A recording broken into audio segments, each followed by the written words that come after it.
nous allons manifester qu'il est le roi des rois, qu'il est le Seigneur des seigneurs. Poussez, poussez, poussez, poussez, poussez, poussez. Poussez des grands cris pour le Seigneur.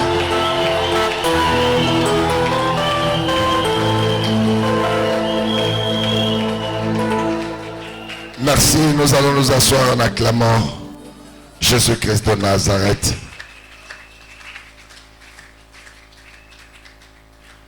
Nous bénissons l'Éternel Dieu Tout-Puissant pour sa miséricorde pour nous. Toute notre reconnaissance pour la vie qu'il nous donne.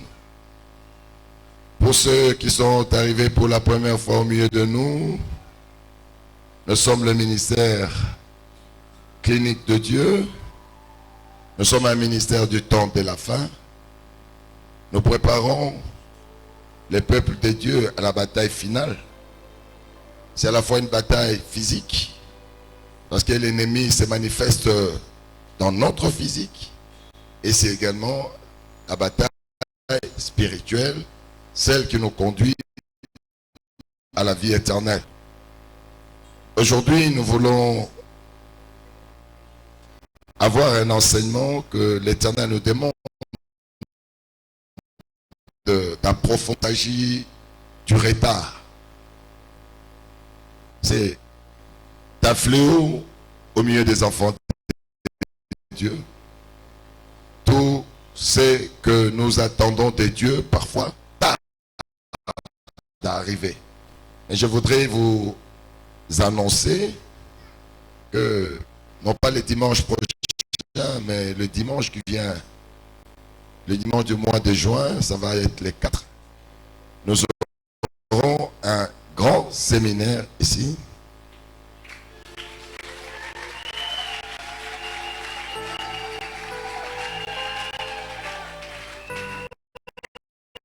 Un séminaire 3 jours, du 4 au 7, du dimanche 4 au mercredi 7 juin. C'est un séminaire où nous allons d'abord vous enseigner sur la source de notre appel, la source de notre équipement et la source de notre revêtement. Et à cette occasion, nous allons vous parler du parcours que nous avons connu avec Jésus-Christ. Comment nous sommes sortis du monde et qu'est-ce qui a milité pour que nous puissions nous tourner vers Jésus. Et vous allez comprendre que nous étions entre la vie et la mort, à la porte de la mort, quand Jésus est intervenu dans notre vie. Et vous allez comprendre que nous ne sommes pas nés serviteurs de Dieu. Nous avions été à une école, au pied des serviteurs, auprès desquels nous avons reçu ce que nous sommes. Et ce sera un séminaire de reconnaissance, mais surtout un séminaire d'impactation. Nous voulons commencer à redistribuer ce que le Seigneur nous a donné. Et vous allez voir beaucoup de choses changer dans votre vie. Vous allez expérimenter l'onction. Et nous voulons vraiment que les gens vivent, dorment et se réveillent avec l'onction de Dieu. Et c'est un séminaire où nous prierons régulièrement pour les malades. Et vous allez vous réaliser que le Seigneur, lorsqu'il descend dans sa puissance, il vient régler des problèmes. Donc nous sommes appelés à mobiliser. Il faudrait que toute la ville sache que nous avons un séminaire d'impactation. Nous aurons un séminaire où nous allons déverser la présence de Dieu. Nous allons vous enseigner sur l'onction. Nous allons vous enseigner comment obtenir l'onction, qui est habilité à recevoir l'onction. Et si nous nous conformons à cet enseignement, nos vies vont changer pour de bon. Et nous allons positiver dans tous les domaines de notre vie. S'il y a quelqu'un qui est content, qui acclame le roi, qui acclame le Seigneur, qui pousse un grand cri de joie pour Jésus-Christ de Nazareth, qui pousse un grand cri de joie pour l'alpha et l'oméga.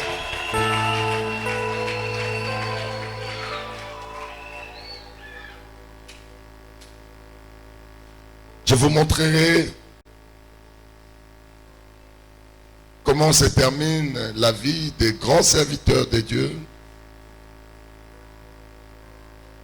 Quelle est souvent leur préoccupation à la fin de leur vie. Je vous parlerai dans ces séminaires la fin de la vie d'Élie. Je vous parlerai dans ces séminaires la fin de la vie d'Élisée et les retombées de leur fin.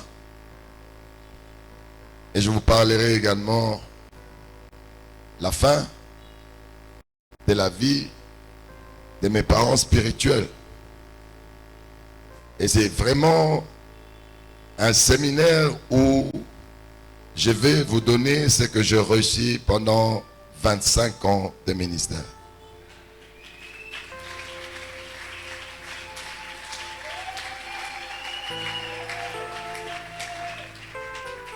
Ce sont des occasions qui n'arrivent pas tous les jours.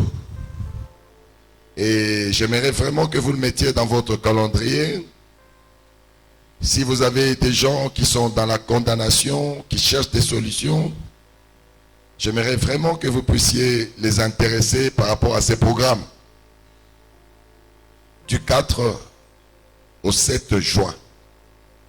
Toi qui as un problème, qui attend des solutions, du 4 au 7 juin. Dis à ton voisin, à ta voisine, du 4 au 7 juin. Nous avons un grand séminaire. L'onction parentale. Je vais recevoir cette onction. Je vais être impacté par cette onction. Acclamez le roi de rois.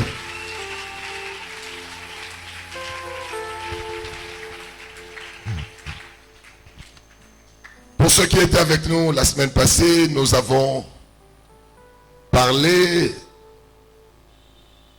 du retard comme un esprit sur la vie de Rachel. Ceux qui ont suivi cet enseignement, nous avons vu que Rachel, depuis que Jacob avait demandé sa main, elle a attendu 14 ans pour entrer dans la maison de Jacob. Et depuis que Jacob avait demandé sa main, elle a attendu 20 ans pour lui donner son premier garçon. Tout arrive en retard. Et lorsque Rachel donne un enfant à Jacob, elle voulait refaire son retard, avoir aussitôt d'autres enfants. Lorsque elle tombe enceinte de son enfant, qui vient après Joseph, à l'accouchement, Rachel meurt. C'est à cause de l'esprit de retard. L'esprit de retard, c'est également l'esprit de destruction de destinée. Si vous regardez la vie de Rachel, Elle n'a vécu que de destruction sur destruction. Tous ceux qui essayaient de se bâtir autour d'elle étaient détruits. C'est là où nous avons découvert que Rachel était prisonnière, esclave du pouvoir de la sorcellerie de son village. Le jour où on venait l'épouser, il y a eu une réunion des forces vives du village qui ont décidé de ne pas lui permettre d'accéder au mariage. Et c'est là où a commencé son problème. Donc, le retard de Rachel, c'était un combat contre les forces de la sorcellerie du village. Elle n'était pas à mesure d'avoir la victoire sur ses forces. Elles ont détruit sa vie jusqu'à la conduire à la mort. Elle qui attendait des enfants, elle n'a pas vu ses enfants grandir. Elle est morte dans la déception. Et beaucoup d'entre nous sommes victimes de l'esprit du retard. Si tu te regardes, l'âge que tu as, tu vas voir qu'il y a beaucoup de choses qui devaient déjà s'accomplir en toi, mais ces choses n'arrivent pas. Il y en a qui attendent un mariage qui n'arrive jamais. Il y en a qui attendent des enfants qui ne viennent jamais. Il y en a qui attendent l'élévation, la restauration. Et ils vivent que la destruction tout autour d'eux. Et il faudrait qu'on puisse apprendre dans la profondeur les éléments qui concourent à nous amener à vivre le retard. Le retard, nous avons dit, c'est la programmation de l'ennemi, le diable, qui vient s'opposer à la destinée que Dieu a écrite. Le diable s'oppose au plan de Dieu dans ta vie. S'agissant du retard, si tu ne l'affrontes pas, le retard va te détruire et va te conduire à la fin de tes vies dans la désolation. Nous avons dit que Rachel est morte déçue de la vie. Les enfants qu'elle attendait de tout cœur, elle ne les a pas vus grandir. Et j'aimerais que cela ne soit pas ton cas. J'aimerais au travers de cet enseignement que l'on découvre comment le diable agit, comment les forces des ténèbres nous assujettis pour que nous ne puissions pas accéder à notre destinée. Aujourd'hui, le retard, l'enseignement sur le retard, nous allons vous enseigner sur la vie de Moïse. Le retard dans la vie de Moïse. J'aimerais vraiment que vous soyez très attentionnés parce qu'on va découvrir certaines choses qui sont pratiquement le reflet de notre vie. J'aimerais vraiment que vous soyez très attentionnés. Nous allons prendre nos Bibles dans le livre de Exode, chapitre 5, Exode chapitre 2, verset 5 au verset 15. Exode chapitre 2, du verset 5 au verset 15. Vous y êtes? Je vais lire au nom de Jésus.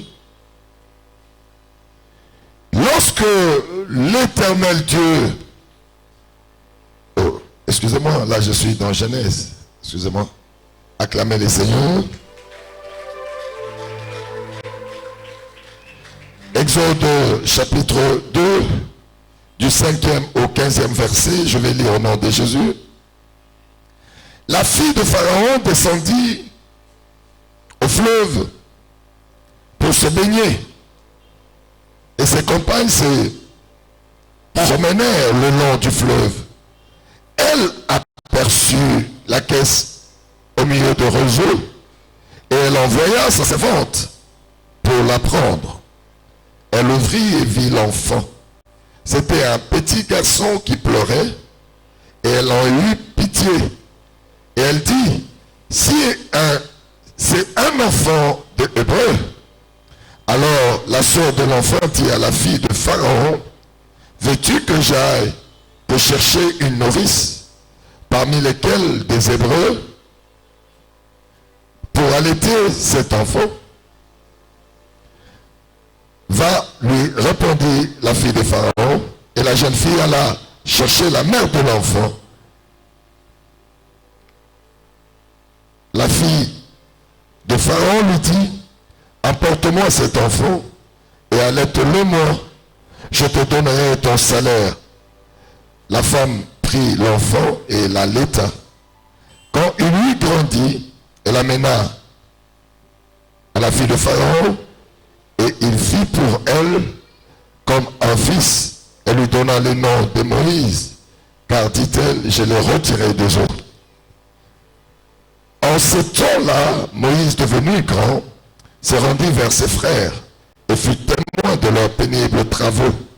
Il vit un Égyptien qui frappait un Hébreu d'entre ses frères.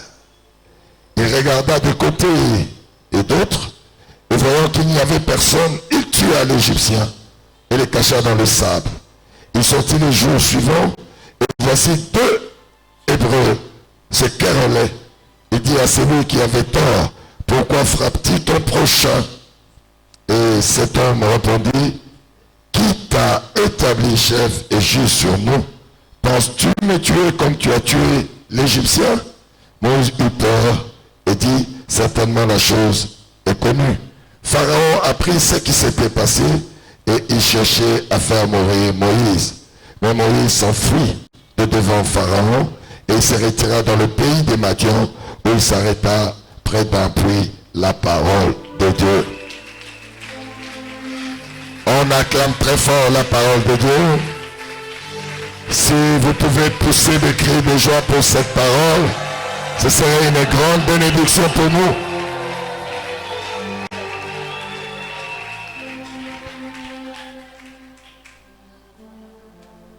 Je commence par le verset 11, parce que c'est ce verset qui nous oriente vers les thèmes de notre enseignement, leur état de Moïse. Le verset 11 nous dit, dans Exode 2, Moïse devenu grand, il alla vers ce frère.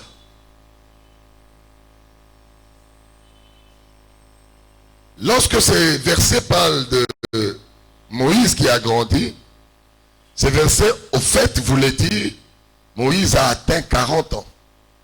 Alléluia. Moïse a atteint 40 ans. Mais à 40 ans, il n'a pas de femme. Il n'a pas d'enfant. Il n'a pas de maison. Il n'a pas de fortune personnelle.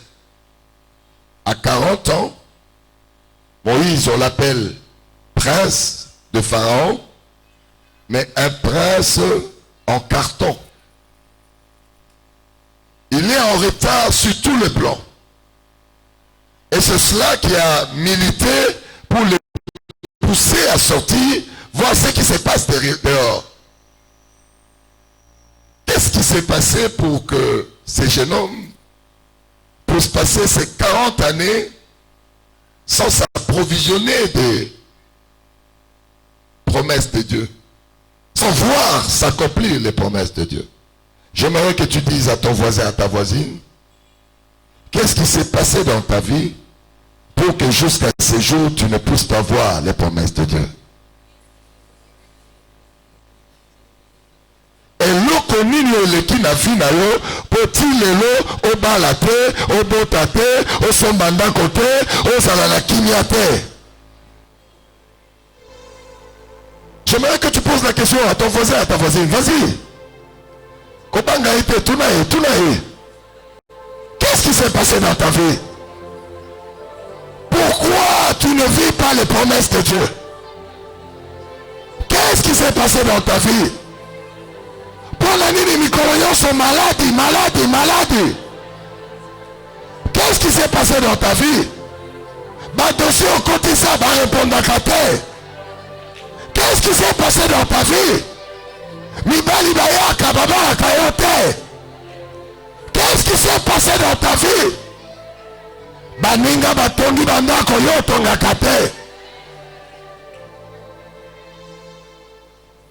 Quelque chose s'est passé dans la vie de Moïse.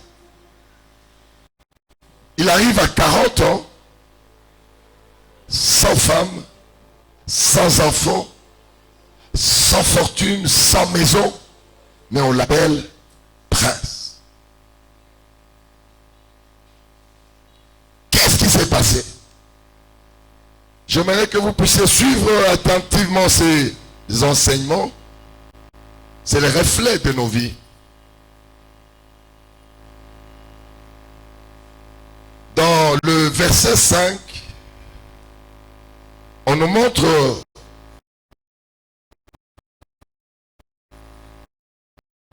Moïse à son bas âge. Moïse, il est issu d'une union d'un père Lévi et d'une mère Lévite. Ça veut dire que c'est un enfant des serviteurs de Dieu.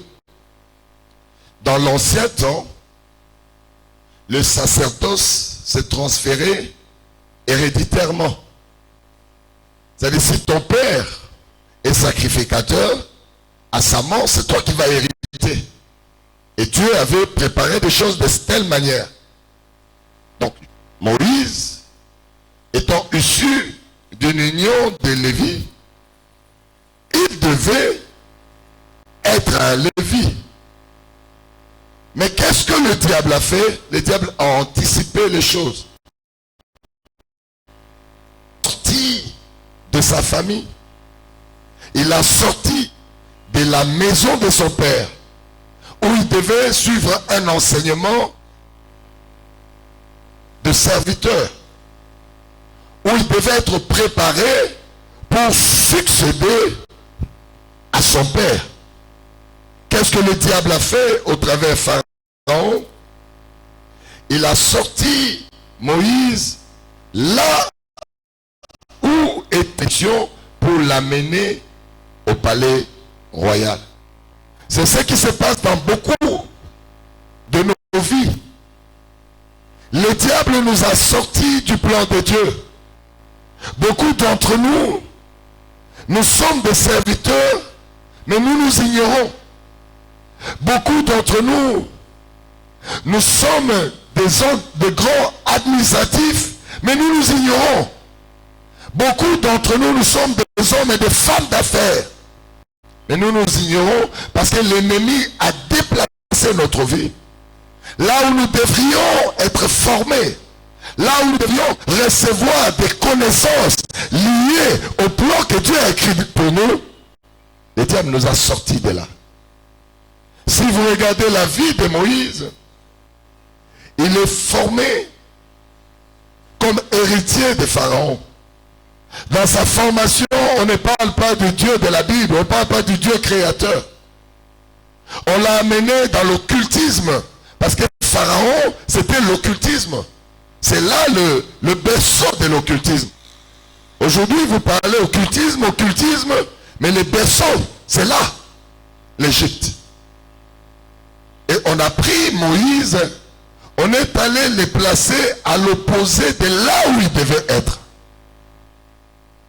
Et comme le diable ne bénit jamais, il nous amène dans les illusions.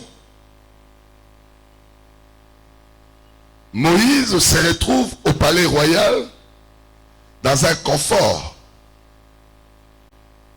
Il oublie qu'il était un Hébreu et qu'il avait une histoire avec les dieux des Hébreux. Beaucoup d'entre nous, nous oublions que nous sommes des enfants de Dieu. Si vous regardez la qualité de vie que nous menons aujourd'hui, ça n'a rien à voir avec les enfants de Dieu. Beaucoup d'entre nous, nous sommes dans la prostitution. Beaucoup d'entre nous, nous sommes dans le fétichisme.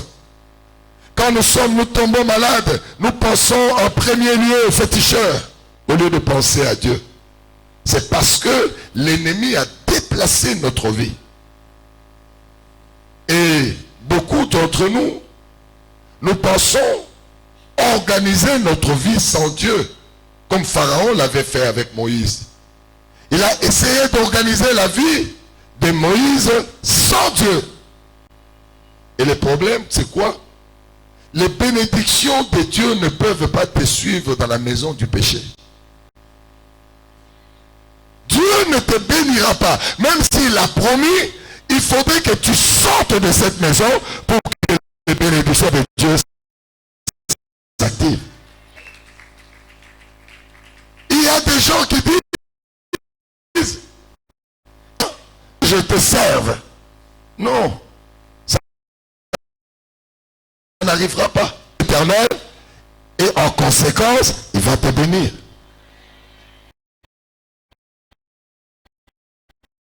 Il y a des gens qui ont un bureau. Il faut que le Seigneur me trouve un homme à moi. On prend Dieu comme un garçon de course. Trouve-moi un autre mari pour que j'abandonne le mari d'autrui. Non, ça ne marche pas avec Dieu. La bénédiction de Dieu ne peut pas atterrir dans la maison du péché. Celui qui veut voir la main de Dieu, il va commencer par sortir de la maison du péché et il va être visité par la bénédiction de Dieu. C'est cela le prix à payer. Beaucoup d'entre nous, nous nous calfêtrons dans le péché. Nous vivons dans le péché et nous disons, Seigneur, si tu m'aimes, viens me sortir de là. L'Éternel ne le fera pas et il ne t'écoutera pas. La première chose à faire, c'est de sortir du palais de Pharaon. Ce palais, c'est un palais d'illusion. Il y a des gens qui pensent qu'ils vivent mieux leur vie. Moi, quand j'étais encore dans le monde, je pensais que j'ai consommé ma vie. Je travaillais directement avec des personnalités au sommet du pays. J'avais des gardes du corps. J'avais beaucoup d'argent. Et moi, je me disais, il faut vivre sa vie maintenant. Ça veut dire quoi? Il faut être dans les boîtes de nuit. Il faut être dans des concerts où on te chante, on te vénère. Il faut prendre toutes les femmes qui tombent sur ta direction. Et moi, je me disais, c'est ça la vie. Alléluia. Mais je ne savais pas que j'étais prisonnier d'un pouvoir qui me maintenait dans la maison du péché et qui faisait en sorte que les plans de Dieu ne s'accomplissent pas. Imaginez-vous des sommes d'argent que nous avons gérées à cette époque. J'étais incapable d'acheter une maison. Dis retard. Le bas retard. Lorsque tu es prisonnier au palais de Pharaon, tu vas vivre les illusions. Il y a des gens qui vivent les illusions. Au lieu qu'un homme t'épouse, vous sillonnez la ville, dans des boîtes, partout, on te voit, toi tu dis, voilà, j'ai un copain. Au lieu qu'il puisse t'épouser, tu vas te réaliser, tu arrives à 40 ans, tu n'as ni enfant, ni mariage. Et c'est à ce moment que tu te réveilles et tu vois que la ménopause est déjà là. Aïe, aïe, aïe, aïe, aïe, aïe, aïe, aïe, aïe, aïe, aïe, aïe. Suivez-moi attentivement. Moi, j'étais au palais de Pharaon. Je disais, je vis ma vie. Je pouvais me déplacer avec des gardes du corps, je me déplace avec des amis, des copines. Boîte de nuit, hôtel, boîte de nuit, hôtel. Je me dis, ça y est, ça c'est ça la vie. Et si tu n'es pas enseigné, tu risques même d'envier ces gens-là. Tu te dis, mais je vais être comme eux. tu as l'impression que leur vie est facile. Tu as l'impression que leur vie est décorée. Mais en réalité, ils sont en train de perdre le temps. Ils sont en train d'arrêter l'accomplissement de ce que Dieu a prévu pour eux. Il a dit, le salaire du péché, c'est la mort. Si de part de Pharaon, c'est la mort qui va te surprendre. Si ce n'est pas Pharaon qui va te tuer, ce sont les esprits de cette maison qui vont te tuer. Si ce n'est pas les esprits de cette maison qui vont te tuer, la parole de Dieu va te tuer. Parce que la parole de Dieu dit, les salaires du péché,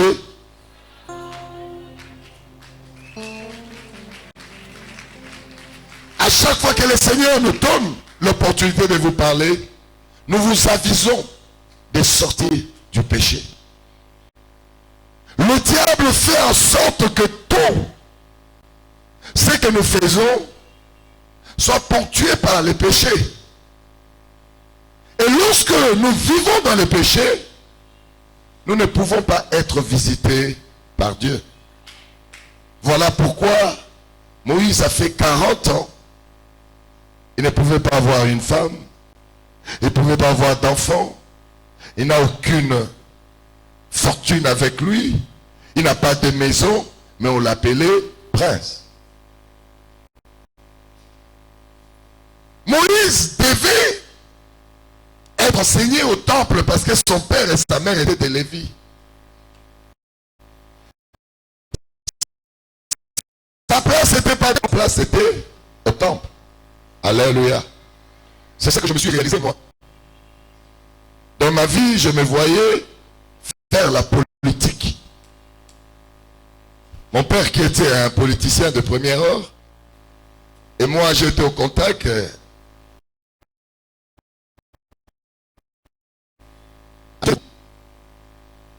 pendant la Deuxième République dans notre pays. Je voyais que mon avenir est là-dedans dans la politique. Je me disais là, si je perçais, je vais arriver quelque part. Alléluia. Et le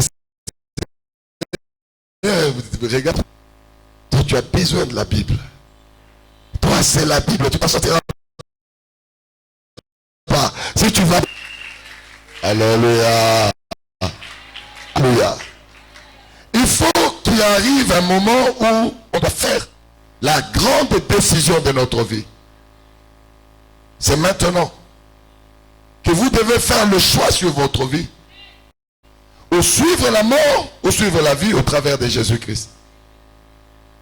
Moïse regarde 40 ans, il n'a rien. Quel retard. Comment il va combler ce retard? Il s'est dit, même si je n'ai pas de pasteur, même s'il n'y a pas d'église, il faut que je sorte et j'aille chercher jusqu'à ce que je rencontre Jésus-Christ. Qui peut acclamer le roi? Qui peut acclamer le Seigneur? Celui qui veut enclencher les bénédictions que Dieu a écrites dans sa vie, il faudrait commencer par sortir du palais de Pharaon. Il faut sortir de ses conforts. Là on te dit, ah mais toi tu es un champion. Il n'y a aucune femme qui te refuse. C'est le palais de Pharaon. Toi, on dit, oh mais toi tu as toujours l'argent pour prendre un peu de la bière, de l'alcool. C'est le palais. Une décision. Si tu veux enclencher le plan de Dieu dans ta vie. Alléluia. Et c'est ce que Moïse a fait. Moïse décide et dit, mais depuis que je suis là, avec tous ces titres qu'on m'a donnés, je n'ai rien, je suis en retard. Pas d'enfants, pas de maison, pas de femme, pas de fortune. Même le palais où je vis, c'est le palais de Pharaon. Je n'ai rien. Alors là, il dit, il faut que je sorte pour aller voir ce qui se passe dehors. Donc, ce qu'il voit, c'est une grande désolation.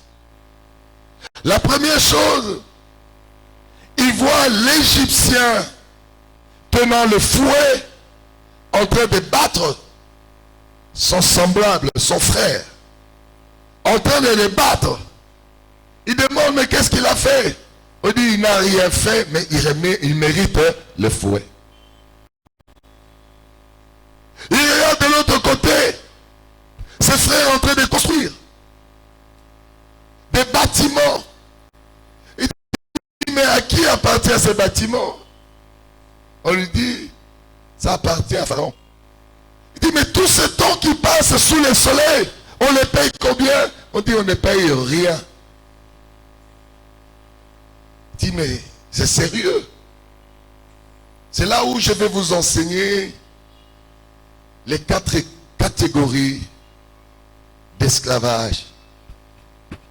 Les 4 catégories d'esclavage qui nous retardent.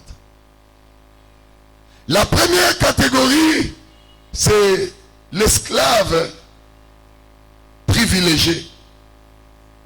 L'esclave privilégié, c'est l'image de Moïse. Il est esclave, il n'a rien, mais tout l'impression qu'il est béni. Et il y a des gens comme ça. Il a un mariage, mais le diable te dépouille et tu n'as pas d'enfant. Tu es un privilégié, mais un privilège creux. Est-ce que quelqu'un entend? Tu travailles, mais ce travail ne nourrit pas ta vie. Tu es incapable d'épargner alors que tu travailles. Tu es un privilégié. Les gens qui travaillent pas te regardent, ils disent que je sois comme lui, que je sois comme ce monsieur-là, que je sois comme cette femme-là. Mais lorsqu'on entre dans ta vie, on découvre que c'est une illusion. Ta vie n'est qu'une illusion. L'esclave privilégié. Il y a beaucoup d'esclaves privilégiés. Lorsque tu marches dans la route, et sur la route, on regarde comment tu es habillé, les bijoux, et ton habillement, il y a des gens qui rêvent être comme toi. Mais lorsqu'ils viennent dans ta vie, il n'y a que des déceptions et des déceptions. Lorsqu'on te regarde, si tu te mets à parler de ta vie, tu vas te mettre à pleurer. Tu vas pousser les gens à pleurer. Les esclaves privilégiés de Pharaon. Tu dors dans la maison de Pharaon, mais tu n'as pas de richesse, tu es pauvre. Il y a beaucoup de gens, tu as un grand diplôme. Quand on regarde, on dit, il a ceci, master, il est docteur, il est professeur. Mais lorsqu'on vient dans ta vie, c'est creux, c'est l'humiliation, ce sont des pleurs, ce sont des douleurs. Tu as des douleurs matin, midi, soir. Mais les gens qui te regardent, ils se disent, ils veulent être comme toi. La vie d'esclave.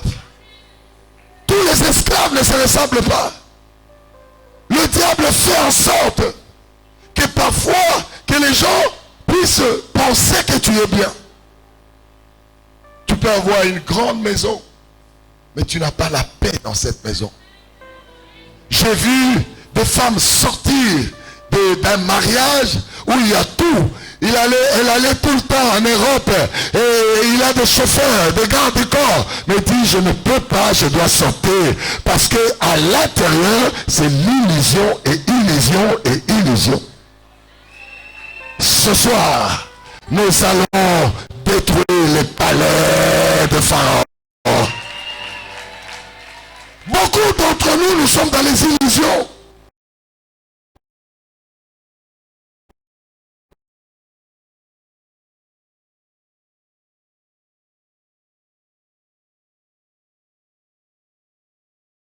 Nous sommes allés voir comment les gens sont stressés. Ils ne savent pas si demain on va les garder. Ils ne savent pas si celui-là va créer un dossier, on va l'arrêter. Ça veut dire que ce sont des gens qui deviennent malades, prendre leur place.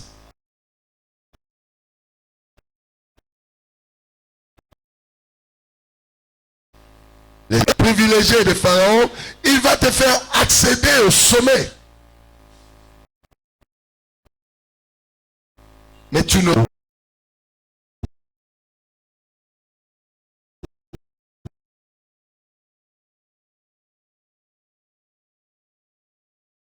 de ta peau de regarder une petite fille dans un coin reculé, il va là-bas, il donne de l'argent, il paye des vacances en Europe. Toi, tu es en train de vieillir dans sa maison. Tu es en train de moisir dans sa maison.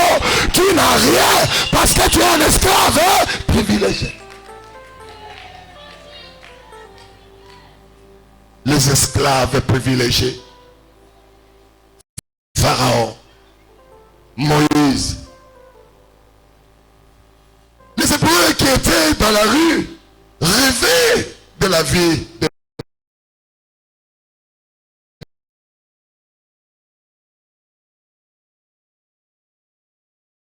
Moïse. Je suis en train de regarder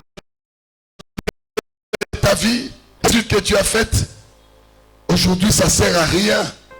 Tu as déposé ton dossier partout, personne ne t'ouvre la porte. Tu es en train de frapper à toutes les portes et on ne te répond pas. Il y en a même qui se prostituent pour avoir une bénédiction, mais même la prostitution ne paye pas.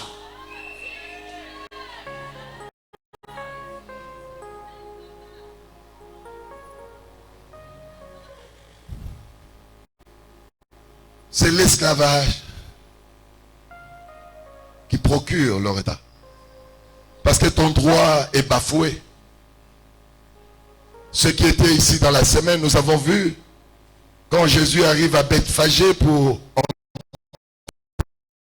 entrer dans le livre de Zacharie 9, au verset 9, il était dit que pour que Jésus entre à Jérusalem, il devait être sur un ânon. Jésus arrive au rendez-vous, l'ânon n'est pas là. Jésus s'est dit, pourquoi l'ânon n'est pas là? Parce que l'ânon était attaché par d'autres mains. La plupart d'entre nous, nos vies sont attachées sous le pouvoir de la sorcellerie de notre famille. Voilà pourquoi Jésus dit à ses disciples, deux de ses disciples, allez délier cet ânon au village. Tu es ici, mais ta vie se règle au village. S'ils ne veulent pas que tu te maries, ils décident au village. S'ils veulent détruire ton travail, ils décident au village. S'ils veulent même tuer tes enfants, ils décident au village. Ces choses vont changer dans ces ministères. Est-ce qu'il y a quelqu'un qui a ce que j'ai dit? Est-ce qu'il y a quelqu'un qui peut pousser des grands cris pour l'Éternel?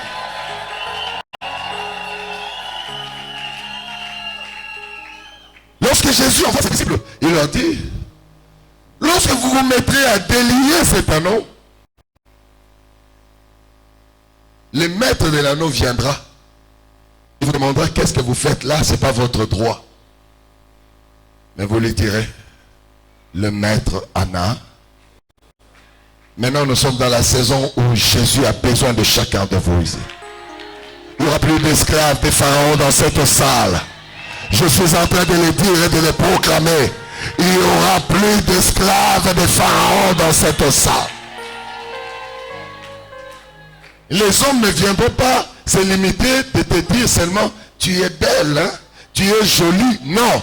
Maintenant les hommes vont vous épouser. Aïe aïe aïe aïe aïe aïe aïe aïe aïe aïe. Qui entend ce que je dis? Qui entend ce que je dis? Dorénavant, vous ne serez plus ces femmes qui restent à la maison comme des rideaux, en train de préparer, en train de faner à la maison. Maintenant, vous allez être des vrais accompagnateurs de la mari. Je vais te replacer à côté de ton mari. La puissance de Dieu va te donner ton droit dans ton mariage. Personne d'autre ne viendra prendre ce qui est à toi. Est-ce que tu crois à cela? Si tu crois à cela, pousse un grand cri de joie.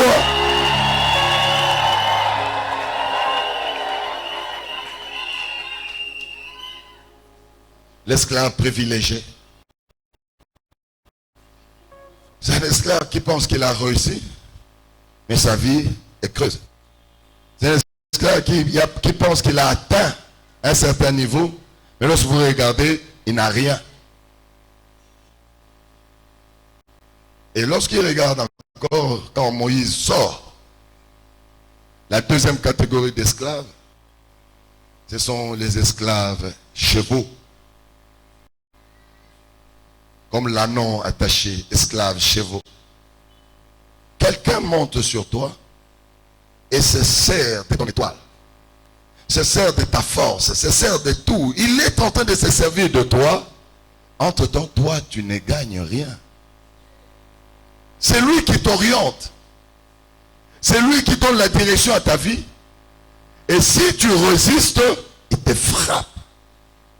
Voilà comment on conduit un cheval. On lui dit, il faut courir. On veut que tu attrapes tout. Tu ailles vite, tu fasses tout rapidement. Et si tu traînes le pied, on te frappe. Alléluia. Alléluia. Beaucoup d'entre nous, nous sommes surchargés. Voilà pourquoi parfois, puisque nous sommes des esclaves chevaux, nous avons plein de maladies sur nous à cause de charges qu'on met sur nous. Beaucoup d'entre nous, tels que nous sommes là, nous sommes surchargés par les mondes des ténèbres. Et ce que nous portons, ce n'est pas pour nous, mais c'est pour les maîtres que nous contrôlons. Vous allez voir, il y en a qui ont des enfants. Au lieu que ces enfants soient une bénédiction, mais ces enfants ont été programmés par la sorcellerie familiale comme des sacrifices. Il y en a qui meurent. Il y en a qui deviennent fous. Il y en a qui se prostituent. Il y en a qui deviennent des homosexuels. Ces choses se font parce que on est des chevaux. Nos bénédictions ne doivent pas revenir à nous, mais ils doivent nous servir et le monde des ténèbres doit se servir de nous pour leur bénédiction. Moi, j'ai travaillé avec, je ne cite pas son nom parce qu'il est en vie et ce n'est pas bien, un homme d'État qui était le plus important, le plus influent pendant la Deuxième République. J'étais très jeune. Il m'avait presque adopté dans le travail que je faisais. Les gens qui me voyaient circuler avec des gardes du corps, circuler partout, dans le voyage, dans les avions et tout ça. Et ils pensaient que j'étais de sa famille. Mais non. J'étais l'ami à un de ses neveux qui m'avait introduit auprès de cet homme. Mais cet homme était dans l'occultisme. Alléluia. Et c'est un homme, dans sa famille, toutes les années, il y avait des sacrifices. Les gens mouraient mystérieusement. À l'époque, on pensait que c'était normal. Et cet homme a continué à sacrifier et sa vie était vraiment au sommet. Mais il y a un temps pour tout. Il y a un temps où parfois Dieu ferme les yeux et regarde. Mais il y a un temps où Dieu arrête le règne de l'ennemi. Ça s'arrêtera dans votre vie. Tous ceux qui utilisent vos étoiles, ils seront dépouillés. Et je suis en train de dire à quelqu'un, ils seront dépouillés. Toute votre vie, pour devenir grand, le Seigneur va le confondre. Avant votre mort, vous le verrez, vous verrez l'heure d'échéance. Est-ce qu'il y a quelqu'un qui entend ce que je dis? Si tu entends, dis Alléluia. Alléluia, Alléluia. Cet homme a sacrifié alors. Quand le pouvoir a changé, ils ont fui avec sa famille. Il n'avait plus personne à côté de lui pour donner et sacrifier. Sa femme arrive en Allemagne, arrêt cardiaque, elle meurt.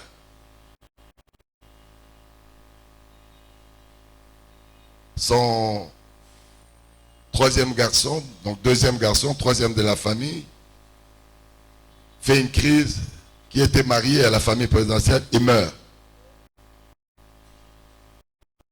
Sa fille, l'aînée, meurt. Son dernier, c'est un garçon, fait une crise, meurt. Et tout cela, c'est un espace de 3 ans ou 4 ans. Ils veulent revenir, ils veulent avoir la place. Mais parfois Dieu verrouille toutes les portes. Vous allez sacrifier pour rien. Il n'y aura plus de voie d'issue où vous pouvez atteindre ce que vous êtes en train de chercher quand Dieu va verrouiller tout.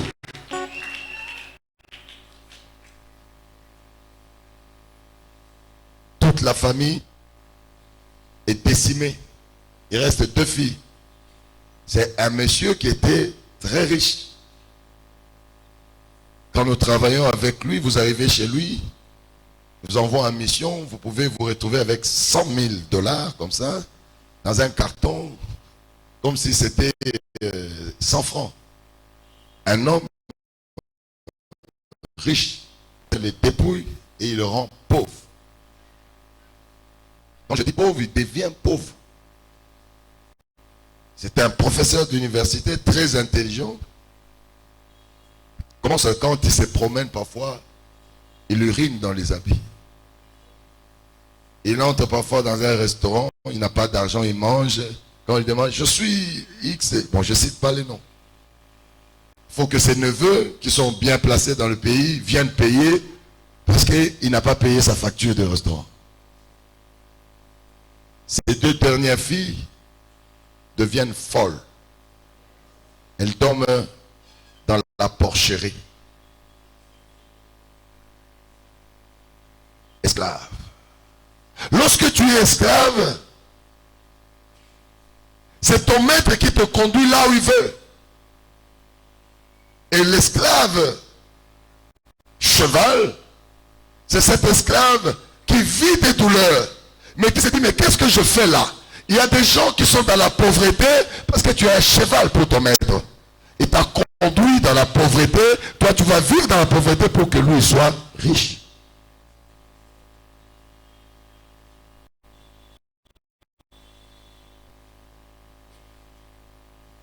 La 3e catégorie d'esclaves. Esclaves chats. Il y a des gens qu'on a donné des talents pour aller trouver des moyens. Tu peux faire les affaires, tu peux faire, même quand dans ton foyer, c'est toi qui donnes les idées à ton mari, c'est toi qui fais tout. Mais lorsque l'argent vient, c'est les autres qui consomment et toi tu ne consommes rien. Il y a des gens que tu as aidés, tu as même payé les études, tu as parfois même accompagné pour réussir, même pour ouvrir des opportunités. Mais lorsque ces gens se retrouvent dans leur opportunité, ils t'oublient. C'est ça la nature du chien. Le chien est un chasseur. Quand il a chassé la proie, il amène, c'est le maître qui consomme et il te laisse que les os. Il y a des gens ici qui sont des experts des os. Mais quoi? Il y a d'autres qui se servent, mais vous ne vous servez que des os. Le chat n'a pas de maison. Lorsque tu as travaillé autant d'années, tu es incapable d'acheter une maison parce que tu es encore esclave. Le chat est toujours dehors. Voilà pourquoi tu changes de maison en maison, de location en location, et pas un seul jour tu penses avoir même un terrain, un petit terrain pour te consoler. Esclave chat. Le diable sait faire des choses sur nous. Le chat. Le chat, c'est l'esprit également de la vie de vagabondage. Si tu regardes ta vie, ou la vie de ton mari, c'est la vie des vagabonds. Il va ici, il touche à ceci, il fait cela, et rien n'est constant dans ta vie. Parce que tu es un esclave, hein? Chat. Le chat. Demain, lundi, nous allons faire des prières de délivrance de l'esclavage. Vous allez voir ce qui va se passer dans cette salle. Il y a beaucoup de choses que vous ignorez sur votre vie. Et vous allez le découvrir. Et la dernière catégorie, c'est l'esclave porc. d'esclave pauvre. Toi, ta vie, c'est dans l'insalubrité. Rien n'est propre en toi. Tout est dans la boue. Tout ce que tu fais, c'est dans la boue. L'ennemi te conduit toujours là où il y a l'impureté. Pour que tu manges, tu dois aller frapper à la porte de l'impureté. Il y en a qui se prostituent pour nourrir leurs enfants. Et c'est que je sors, c'est pour me prostituer, c'est pour donner de l'argent à ma mère. Et sa mère sait que ma fille est sortie. Quand elle va revenir, c'est parce qu'elle va se prostituer. L'esprit de porc. Tu ne peux pas échapper, c'est plus fort que toi. L'esprit de porc. Et il y a même des femmes dont les maris les envoient se prostituer pour amener de l'argent à la maison. Ça risque de vous choquer. Mais ce sont des choses spirituelles. Et si vous écoutez ce que le diable fait dans des foyers, parfois vous allez vous révolter. Je vais aller en profondeur avec ces enseignements demain. Ici, c'est un dimanche où je vous apporte la connaissance. Mais demain, c'est la confrontation. Nous allons aller défaire ce que l'ennemi a fait sur nous. Lorsque Moïse voit ce tableau d'esclaves privilégiés, d'esclaves chevaux, d'esclaves chiens, d'esclaves porcs, il s'est dit, il faudrait que j'affronte l'ennemi. La Bible dit, Moïse qui était un monsieur, qui était un prince, on ne voyait aucune violence en lui. Il s'est dit, il faut que je violente ces gens-là. Il s'attaque au geôlier et il les tue. Demain, toute main, toute personne qui a apporté la condamnation dans ta vie, nous allons les condamner à mort. Ah non, tu n'entends rien. Je n'entends rien. Nous allons les condamner. C'est Moïse qui nous montre ça. Il dit, si je veux sortir de cette condamnation du palais de Pharaon, je dois tuer. Pharaon, il faut l'affronter et il faudrait arriver à détruire ces agents qui le contrôlent. Si vous ne les détruisez pas, ils vont vous maintenir et vous contenir. Qu'est-ce que Moïse a fait? Il s'est attaqué à ces geôliers qui frappaient l'hébreu et il l'a tué et il l'a enterré. Demain, nous allons tuer et enterrer quiconque a touché à notre droit. Là, je parle à ceux qui veulent être restaurés. Nous allons tuer quiconque. Je parle de quiconque.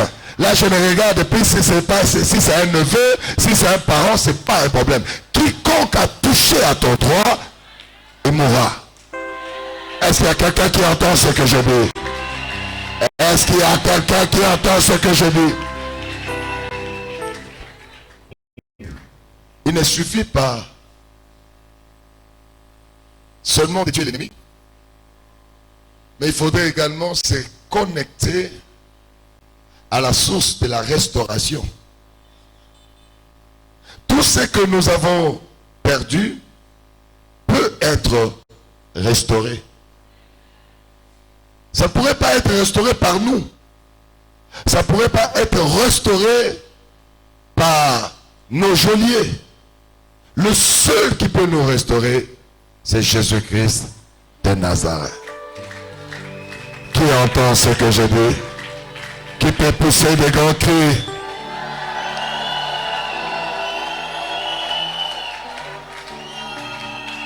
Moïse est sorti du palais de Pharaon. Il était à la recherche de cette source. La Bible dit qu'il était en train de courir par-ci et par-là. Au verset 15 d'Exode 2, la Bible dit, lorsqu'il a rencontré le puits, il s'arrêta. Pourquoi il s'arrête? Il doit prendre contact avec le puits. Le puits, c'est Jésus-Christ. C'est lui qui donne l'eau vive. L'eau qui ne s'épuise pas. Et Moïse rencontre l'eau dans le désert. C'est Jésus-Christ. Il dit, je reste ici. Je m'approprie ce puits. Le problème avec les enfants de Dieu, nous cherchons Jésus comme on cherche un féticheur. Aide-moi, que ceci s'ouvre, que je puisse obtenir ceci, un point et puis on part. On ne crée pas de connexion. Alléluia.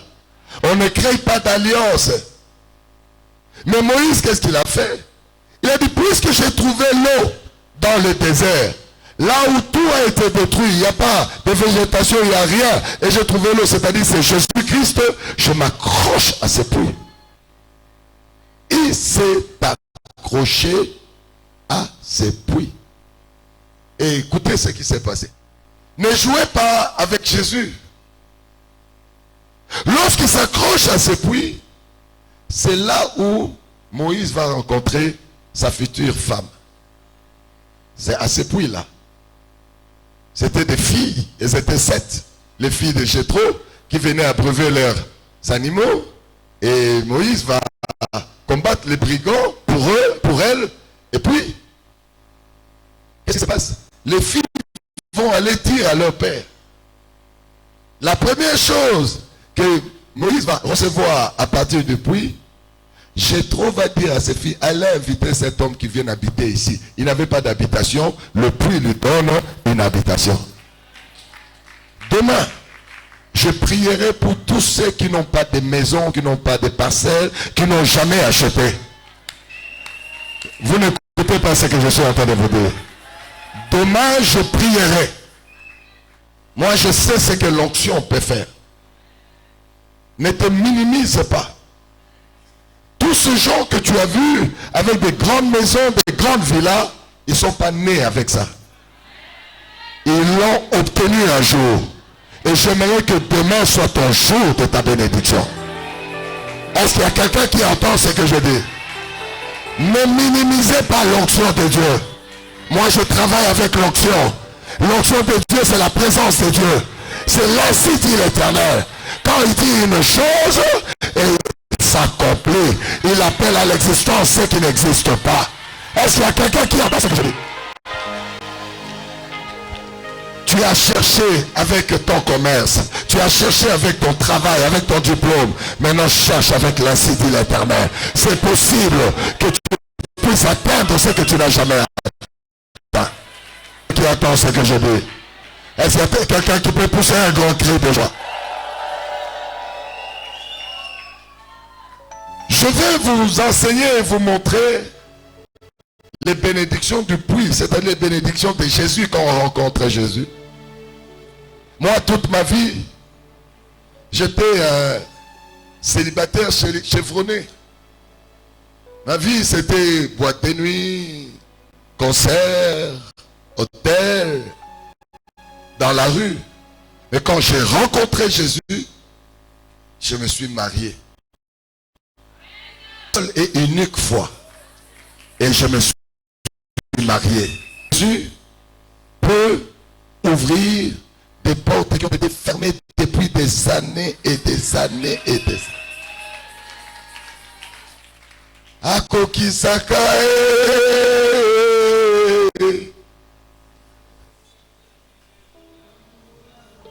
Voilà. Azanzande.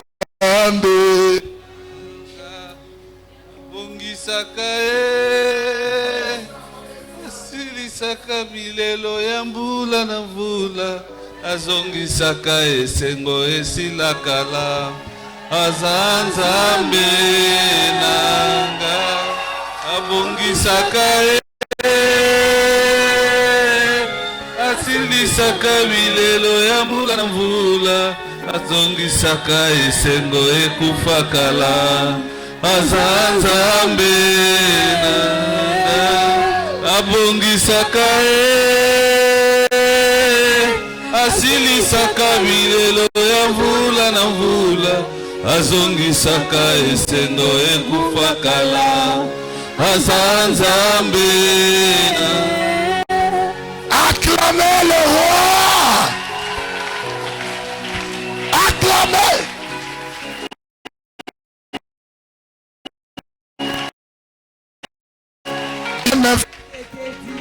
Kolo Yesu abongisaka Yekufa na vie na yo. Kolo Yesu asekwisaka Abongisaka asilisaka bilelo ya mbula na mulasaka esengo ekufakala azazambe nanga abongisaka asilisaka bilelo ya mbula na mbula azongisaka esengo ekufakala azazambe. Acclamez le roi, acclamez le Seigneur.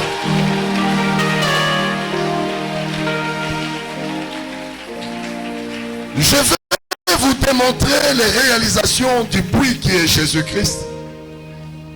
Il est la source d'eau vive, l'eau qui ne s'épuise pas. Depuis que Moïse, qui n'avait rien au palais royal, et s'est connecté à ce puits, sa vie a changé. La première chose, on lui donne un logis. Lui qui dormait sous la belle étoile. Je te dis, appelez-les qui viennent habiter ici. Demain, je vais prier mon Dieu. Je connais mon Dieu. Il va te donner des opportunités d'avoir un chez toi. Je parle à quelqu'un ici, ça se fera. Si tu ne crois pas, moi je crois à ta place. Je prierai pour toi. Deuxièmement, on lui donne un logis. Après on lui dit, mais tu ne peux pas rester comme ça. On lui donne un travail. J'ai trop dit, mais essaie un peu de gérer ses brebis. Lui qui n'avait jamais travaillé dans sa vie, grâce au contact du puits qui est Jésus-Christ, on l'engage et il commence à travailler. Demain, je prierai pour tous ceux qui ont des problèmes de travail.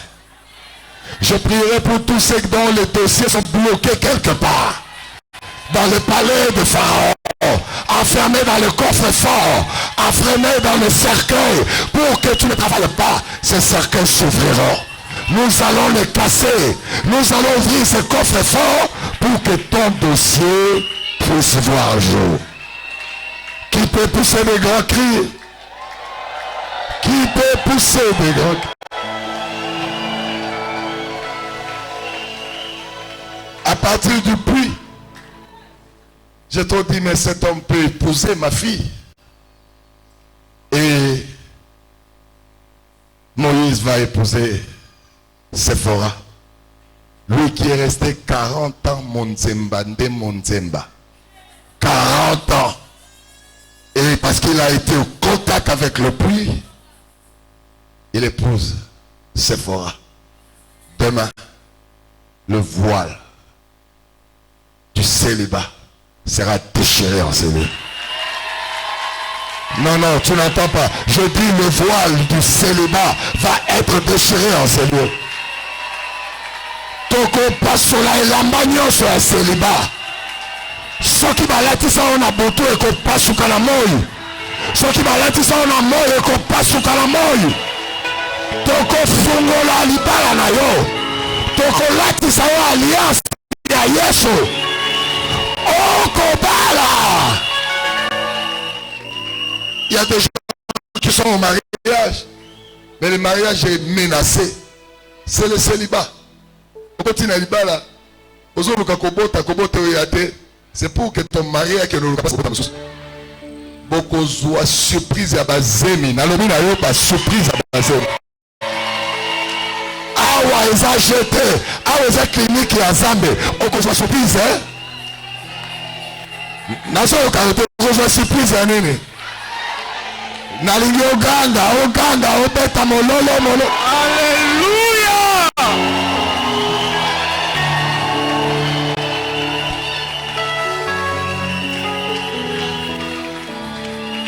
Je dis toujours aux gens, lorsque tu as l'onction, tu as le créateur.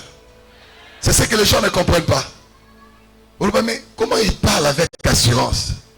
Comment il dit des choses que moi je cherche depuis des années, je ne les trouve pas. Mais comment lui, il parle avec assurance? Parce que j'ai l'onction. L'onction, c'est avoir le créateur. Le créateur, c'est l'ainsi dit l'Éternel. La création n'a pas commencé avec des formules. La création, c'est la parole. Il a dit un mot et c'est là. Écoutez, on va refaire tous les organes qui sont malades, qui sont détruits dans ta vie. On va le refaire. On va le refaire. Au travers de l'onction. J'aime beaucoup les témoignages de maman Bertil. 50 ans. Elle a sillonné les églises. Elle est allée au Cameroun. Son mari a dit, je ne prie plus. Surtout, son mari a été traumatisé avec des jeunes prières, délivrance, jeunes prières, délivrance. Finalement, ça n'a pas abouti. Si cela avait abouti, ça allait être autre chose. Mais il est passé jeune délivrance, et l'enfant ne vient pas. Quand sa femme lui dit, allons au Cameroun, il y a un spécialiste là-bas pour l'insémination, lui dit, ah madame, laisse-moi en paix. Va dans tes histoires là, tu m'as fait marcher dans les églises et ça n'a pas marché. Mais finalement, il les suit là-bas. Ils arrivent là-bas, on fait tout. Ça n'a pas marché. Ils reviennent ici. Et la femme apprend que nous sommes ici à la salle communale de Wenze. Elle vient comme toi, tu es venu là-bas. Il dit à son mari, je connais cet homme de Dieu là. C'est un homme de Dieu fort. Son mari dit, tu m'as traîné partout, je n'irai pas. Va voir des hommes de Dieu forts. La femme ne s'est pas fatiguée. Elle était tout le temps là. Et ce jour-là, la puissance de Dieu est venue, l'a impacté. À 50 ans, écoutez-moi, à 50 ans, elle tombe enceinte. Elle va voir son mari et dit, je suis allé dans une consultation de routine, mais les médecins disent que je suis enceinte. Le mari dit non, jamais. Tu as 50 ans et tu dis tu es enceinte. Ça c'est quelle sainte de Marie ou du Saint-Esprit? L'homme n'a pas voulu accepter. Il dit je croirais si on me montre un dessin que l'enfant continue à venir.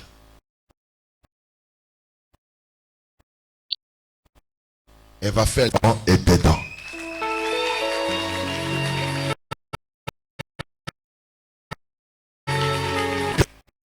Lorsque tu as l'onction, ça veut dire que tu as la présence de Dieu.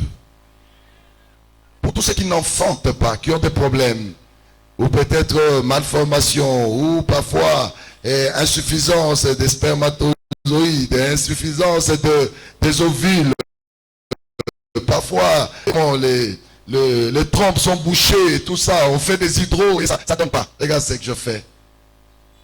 Mes mains sont là. Puisque j'ai l'onction, ce sont les mains du Créateur. J'ouvre ce qui est fermé. Je donne la forme à ce qui est déformé. Je bénis ton intérieur et j'appelle à l'existence ce qui n'existe pas.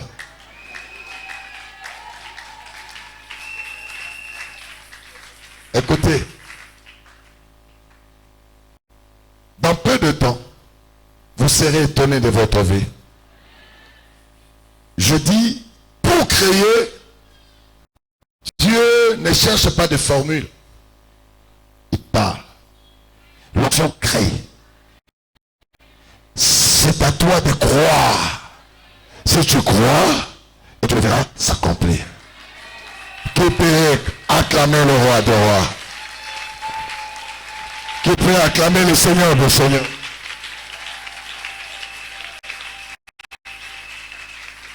Poussez des grands cris, j'appelle le Seigneur.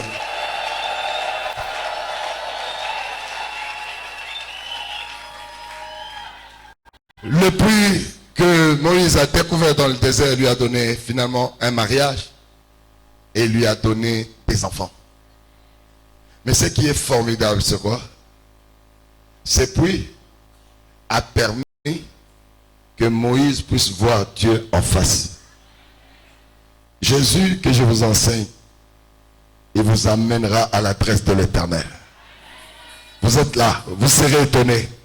Il y en a qui vont le rencontrer, qui le verront, qui l'écouteront, qui parlera. Il vous parlera, vous qui êtes là. Vous allez voir des choses. Vous verrez l'Éternel vous parler. Et ça se termine par là.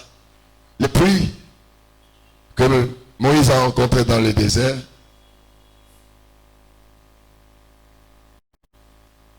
a fait en sorte que Moïse devienne un général de sa génération.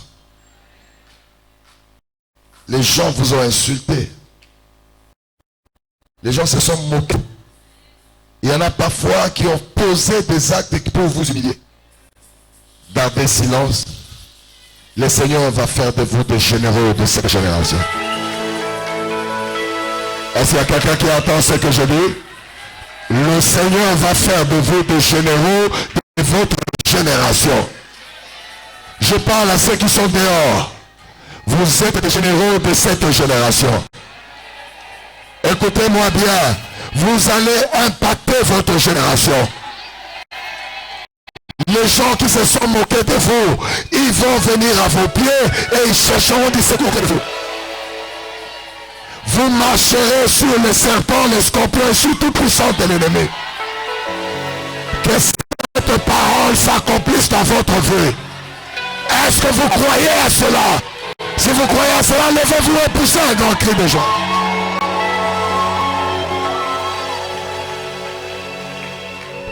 Demain, je voudrais dire à quelqu'un, ne manque pas. Ça va être des grands moments de déclaration, mais surtout des grands moments de délivrance. Est-ce que vous écoutez ce que je vous dis? Vous savez, lorsque Dieu dit une chose, il faut croire. Est-ce qu'il y a quelqu'un qui croit? Si tu crois, prends une offrande. C'est ça la marque de ton offrande. Tu es en train de dire, je crois. Que tout ce qui a été dit, c'est moi, c'est à moi qu'on a dit. Je me rappelle la musique. Nous allons rapidement.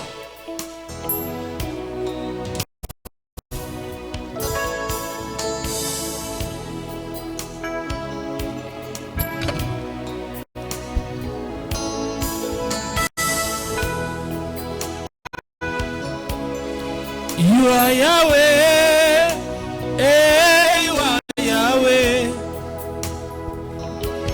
You are Yahweh, you are Yahweh.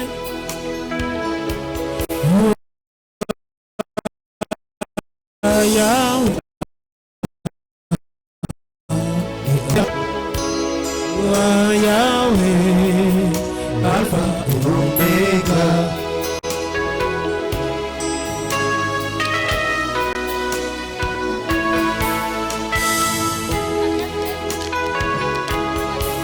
Azalite, azalite,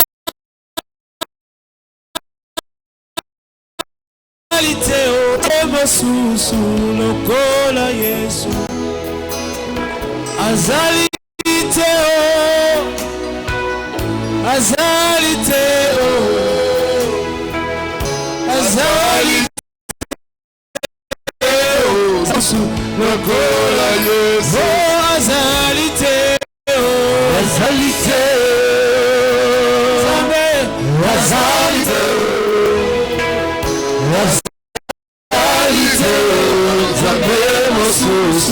lokola Yesu wazalite wazalite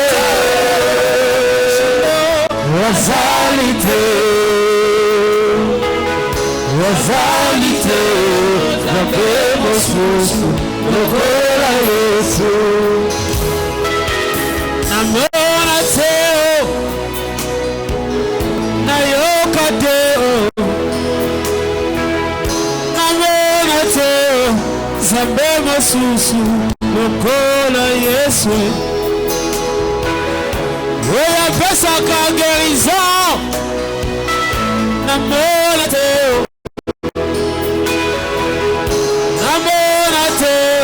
Sambemo susu lokola ye oh namona teo namona teo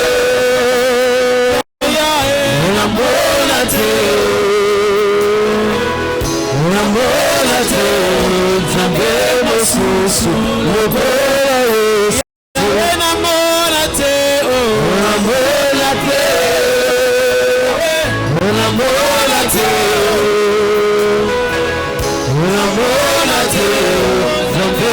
Susu lokola Yesu unayokate unayokate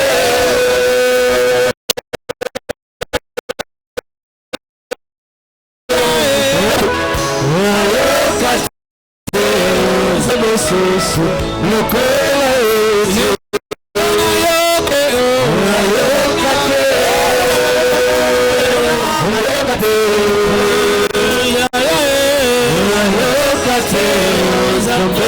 Susu lokola pourquoi alléluia na yokate na yokate masia na yokate Susu lokola Yesu après sa quinzième na basa 50 ans mabona Dieu Sakabana na 50 ans nayoka deo oye vinganga balembana nayoka deo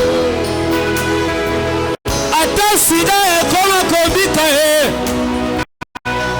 namona deo maladi balembana obikisaka namona teo Sambemo susu lokola oh namona teo namona teo namona teo asia namona teo Sambemo susu lokola Yesu ayokate ayokate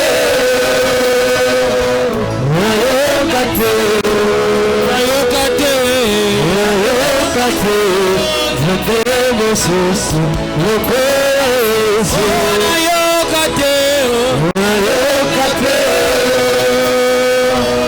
unayokate on va adorer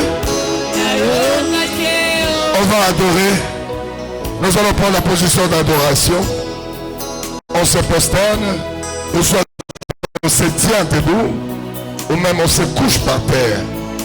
Nous laissons le siège à celui qui est assis sur le trône, à Jésus-Christ de Nazareth. Nous allons adorer le roi. Nous allons adorer Jésus-Christ de Nazareth.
Yozali pole nanga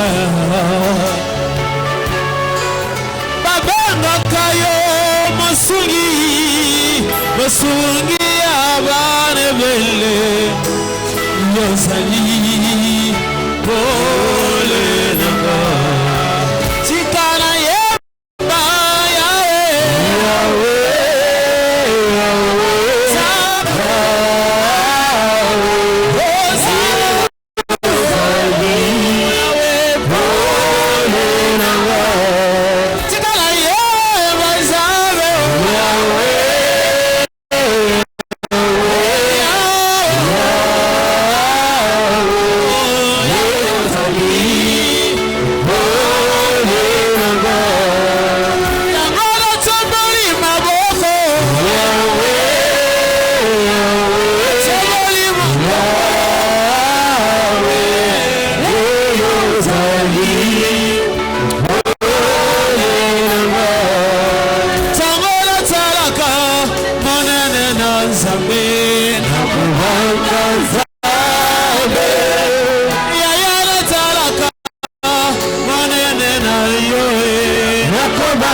t'adorons, éternel Dieu des armées.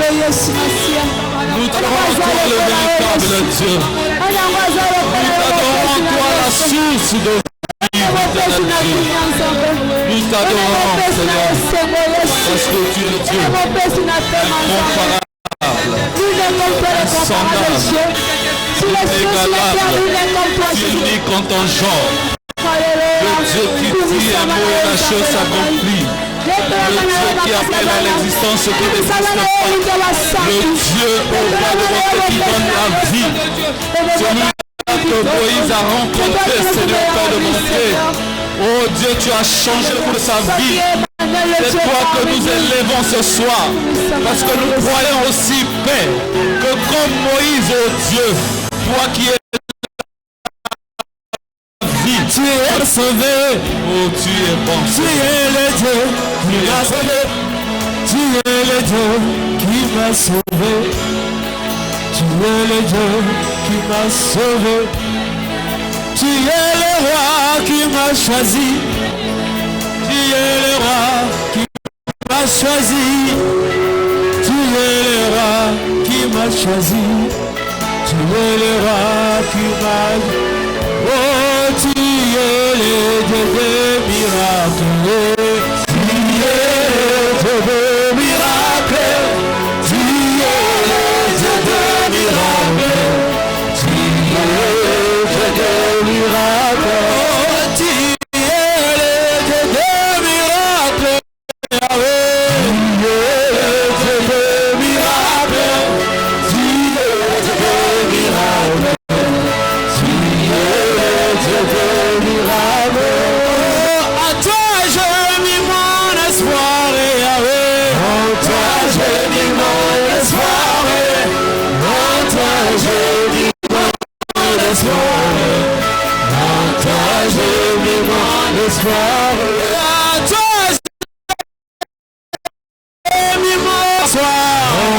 j'ai mis mon espoir. En toi j'ai mis mon espoir. En toi j'ai mis mon espoir. Tu m'as promis la fécondité. Papa accomplit ta promesse. Yahweh accomplit ta promesse. Yahweh accomplit ta promesse. Tu m'avais promis le mariage. Yahweh accomplit ta promesse. Yahweh accomplit ta promesse. Yahweh accomplit ta promesse. Tu m'avais promis les enfants. Papa accomplit ta promesse. Yahweh accomplit ta promesse.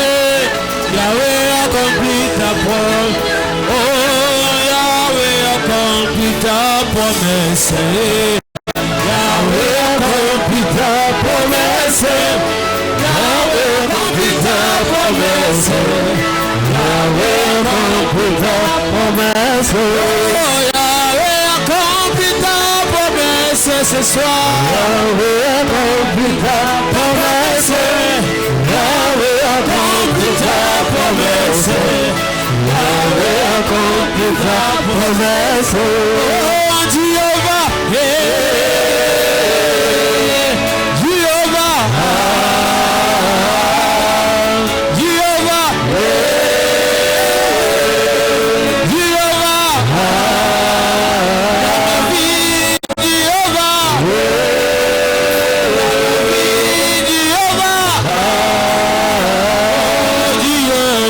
tu es élevé, oh Jéhovah,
se mukutia kokani nayo nanguya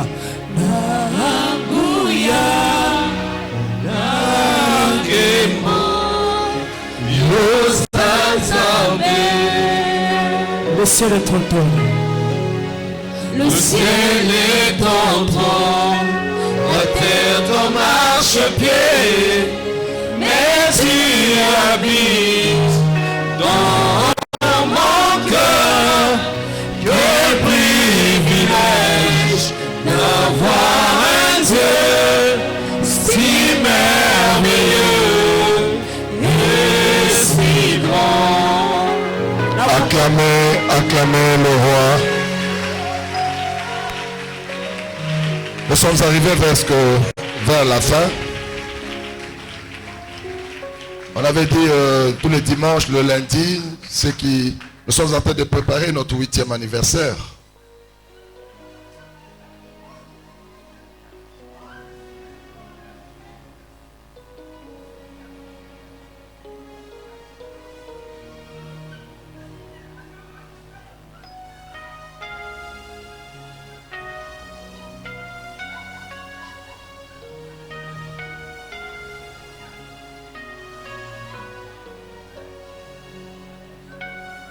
Merci. Nani.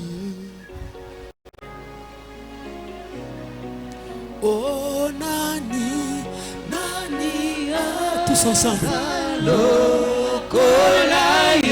C'est bon.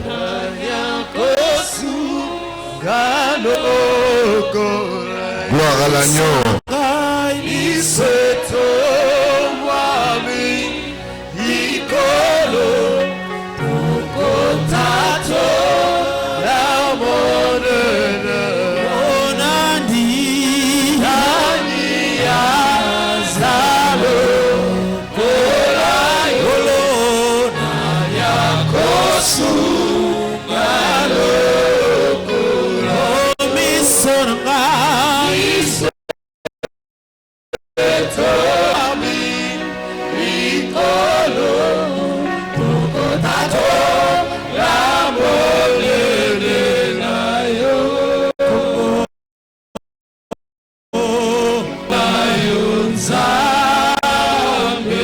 Merci. Nous devons savoir, lorsque nous sommes prisonniers d'une force, d'un pouvoir, il faudrait une onction supérieure à celui qui nous domine pour que nous soyons libérés. Je vous ai donné les témoignages de notre sœur qui avait déjà connu la ménopause. Lorsque nous avons fait les séminaires, nous avions dit que tous ceux qui ne voyaient plus leurs règles, que l'onction puisse leur redonner une nouvelle jeunesse. Elle est venue avec son offrande, les règles ne sont pas sorties. Pendant que j'enseignais dans cette salle, elle est également venue, comment les règles ne sont pas sorties.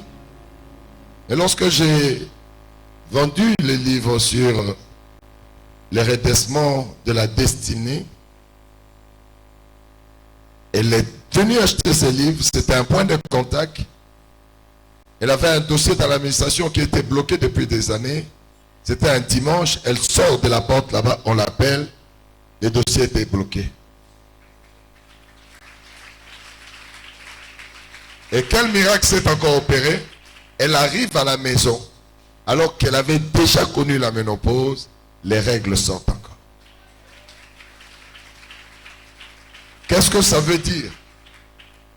À chaque fois que vous êtes en compétition avec l'ennemi ou avec les agents de l'ennemi, il faut chercher l'onction supérieure. L'onction s'acquiert. Il y a des opportunités que Dieu donne, qui ne demande pas un travail spirituel, mais qui demande seulement d'adhérer. Vous adhérez et l'Éternel vous donne l'onction. Et l'onction paralyse l'ennemi. Voilà pourquoi nous créons toujours des opportunités pour vous donner la matière pour avoir la victoire sur l'ennemi. Nous sommes en train de nous apprêter pour le 8e anniversaire de notre ministère ici à Brazzaville. Ça va être le 1er août. On vous donnera les calendriers, mais nous devons adhérer dans ce ministère qui vous bénit. Je dis toujours aux gens, l'onction que tu ne respectes pas ne te bénira jamais. L'onction demande d'abord le respect. Et ça demande également l'attachement. Je vous ai parlé de notre frère, je pense, Damien, il est là. Ce frère, il est venu me voir et dit, je n'avais plus envie de prier, je suis fatigué avec les pasteurs, mais depuis que je vous ai suivi, j'ai encore envie de prier. Mais je veux devenir ton fils. Je lui ai dit, on ne devient pas fils par déclaration, mais c'est par attachement. Si tu t'attaches, tu le deviendras. C'est ce qu'Élisée avait dit à Élie. Si tu me vois comment on m'emporte, tu recevras. Alléluia. Ça veut dire si tu t'attaches à moi jusqu'à la fin, tu auras la bénédiction d'attachement. Amen. Et tout ce que nous faisons, c'est pour vous amener à vous attacher à cette onction. Nous avons les livres pour ceux qui n'ont pas encore acheté. On va donner 10 minutes pour ceux qui peuvent venir les prendre entre mes mains. Il nous reste seulement une trentaine de livres. Et nous avons également les pagnes. Nous devons avoir ces pagnes. Il faut que chacun de nous puisse avoir ces pagnes. Maman Otake, ça te bénisse. Ok. Les livres sont là. Rapidement, parce qu'on n'a pas assez de temps. Si c'est pour les livres, vous mettez dans le panier. Ah oui, ça c'est pour les livres. Ah, ça c'est pour le panier. Celui qui veut prendre les livres, venez rapidement, rapidement, rapidement. On vous donne 10 minutes. Pendant qu'on nous joue la musique.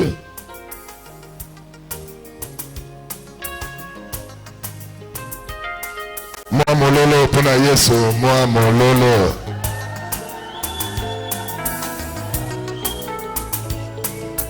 Mettez dans le panier. Oh.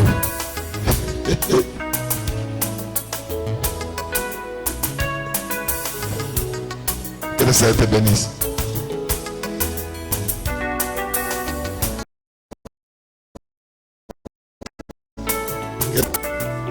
Nous faisons rapidement.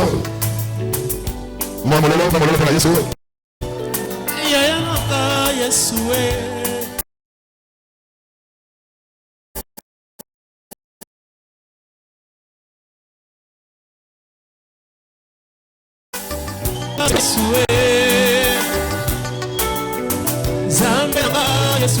Merci.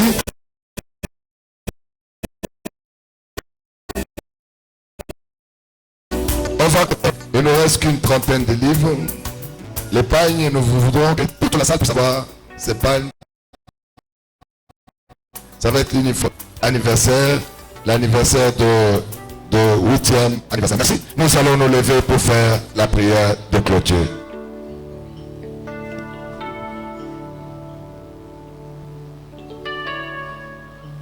Merci Jésus. Merci Jésus. Merci Jésus. Merci Jésus. Merci Jésus. Alléluia. Alléluia. Le frère, je pense, Dan, dont la femme est aux États-Unis avec les enfants, s'il est là, il est là le frère. C'est lui qui a parlé avec moi. S'il est là, qui me voit à la fin. Si ce frère est là, dont la femme et les enfants sont aux États-Unis. Ah, c'est vous. Ok, tu vas me voir à la fin. Merci Jésus. Merci Jésus. Merci Jésus. Merci Jésus. Merci Jésus. Merci Jésus. Alléluia. Alléluia. Éternel, nous te bénissons, te disons merci. Merci pour ces grandes choses que tu as accomplies au milieu de nous. Merci pour ta présence. Merci pour les bénédictions innombrables que tu as déversées sur nos vies. Nous te recommandons ton peuple et que sur notre chemin de retour, qu'il n'y ait point de dévoreurs. Laisse que ton sang tapisse le chemin que nous allons emprunter et que la bénédiction que nous avons reçue en ces jours soit ramenée dans nos maisons respectives. Dans le nom de Jésus, nous avons prié et disons Amen. Soyez bénis, soyez bénis, soyez bénis, soyez bénis, soyez bénis, soyez bénis.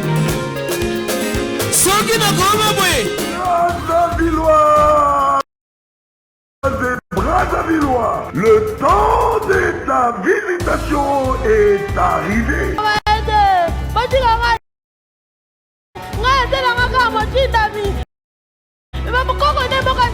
Nga